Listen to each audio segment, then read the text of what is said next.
Miarabana ny tokantrano manaraka ny météo amin'izao fotoana izao toy izao ny sary azo avy amin'ny zana-bolana tamin'ity araka ny hitantsika amin'ny sary izao mbola mitoetra ato atsimo Madagasikara hatrany aloha ilay rindraona ka mbola maina ny andro araka izany ho an'ny rapisy dia mbola saika mandrafitra ny toetry ny andro hatrany aloha izany ny fisiany io rindraona ao atsimon'ny Madagasikara io dia somary mikisaka miadana miatsinanana hatrany aloha izy amin'izao fotoana izao manomboka any amin'ny alakamisy kosa indray dia tombanana mahazo vahana indray aloha ny avaratra aza indrindra ho an'ny tapany avaratra atsinanan'ny Madagasikara iny ho an'ny avoatany kosa mety ny raona vitsy no saika hibatoerana kokoa na izany na zany raha ny maripana kosa indray misy fiakarana ny maripana ambany indrindra raha ho an'ny avoatany sy ny ilany atsinana Madagasikara iny fa ny maripana ambony indrindra kosa no tombanantsika izy fidinana any amin'ny afaraparan'ny herinandro izay ny mahakasikasika an'iny fa toy izao ny toetry ny androntsika ho an'ny rapisy vao maraina mbola isy ny zavitany saika amina falotra maro manerana ny atitany Madagasikara amin'izay rapisy vao maraina izay ny morontsiraka kosa no mibalika ny masoandro aorian'zavona moa dia azo ny toerany ihany koa ny masoandro amin'ireo faritra izay mety ahitana an'izay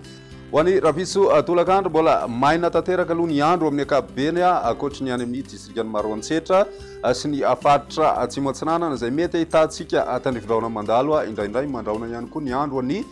faritra idiana ny ambony moa dia ny masoandro no mivahatoerana raha ny maripana voavinavina amin'izay andro ny rapitso izay eo amin'ny 4 ka hatramin'ny 13 degré celsius eo ny maripana ambany indrindra raha ho an'ny avoatany ny ambony indrindra kosa indray dia manodidina ny 13 ka hatramin'ny 14 na 15 degré celsius eo hatrany ho an'ny avoatany zay ny morontsiraka kosa indray dia saika eo amin'ny 14 ka hatramin'ny 18 degré celsius avokoa aloha zany maripana ho an'ny morontsiraka atsinanan'ny Madagasikara ary ny any amin'ny ilany andrefany dia somary mafana ny andro manodidina ny 30 ka hatramin'ny 4 degré celsius ny maripana hitantsika any amin'ny faritry Betsibokany izay mahatratra any amin'ny 4 degré celsius raha ny vinavina hatrany ho an'ny toetry ny andro alakamisy kosa indray manomboka hitataratra tsikelikely araka ny fanatsidika ny avaratra aza vokany dia mety isy ny orana any amin'ny faritra Savana Lanjirofo sy ny faritra Ambatsoa ny faritra atsinanana mandraondraona kosa ny andro ho an'ny tapany atsimo atsinanan'ny Madagasikara ho an'ny ilany atsinanan'ny avoatany ihany koa dia mety mandraona ny andro amin'ny ankapobeny aloha zany indrindra ny tapakandro hariva amin'izay andro ny alakamisy izay hatrany ho an'ny ilany andrefana dia maina tanteraka aloha ny andro raha ny maripana voavinavina tsy dia misy ny fivana goavana aloha zany raha ho an'ny morontsiraka atsinanan'ny Madagasikara fa ho an'ny avoatany kosa dia manomboka ahitana vidinana izay maripana izay indrindra hitantsika any amin'iny faritry matsiatra ambony iny ho an'ny ilany andrefan'ny nosy kosa indray dia manodidina ny 18 ka hatramin'ny 4 degré celsius ny maripana voavinavina amin'izay andro ny alakamisy izay hatrany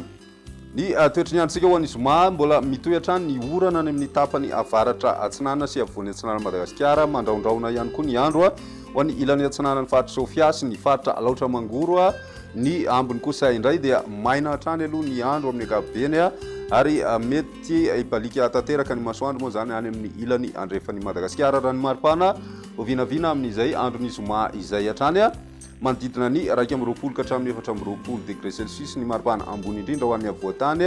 ary ho an'ny ilany atsinanany nosy kosa dia manodidina ny 19 ka hatramin'ny 20 degré celsius hatrany aloha izay maripana izay ny any amin'ny ilany andrefany mahatratra hatrany amin'ny 4 na 13 degré celsius avokoa aloha ny maripana voavinavina any amin'ny tapany andrefan'ny Madagasikara iny amaranantsika ny fandarana amin'ity an'ity ny tany falitoandrivotra izay nisy teto Antananarivo renivohitra mbola mankarary hatrany raha ny kalitaondrivotra ho an'ny eto Antananarivo renivohitra manokana satria dia avy roa eny hatramina 3 eny ny fetrany OMS avokoa ny rehefirehetra voaray vinavinaina ijanona ho mankarary hatrany aloha zany izay kalitaondrivotra izay raha ny atao anatin'ny 3 andro avy no jerena ireo olona marefa amin'ny falitoandrivotra moa ny tena mety ho tratran'izay olana ara-pahasalamana mafy kokoa vokatr'izany fiakarany falitoandrivotra ho an'ny eto Antananarivo renivohitra izany izay ny mety eo tamin'ity an'ity ary ara-pisidray fotoana manaraka veloma tokoa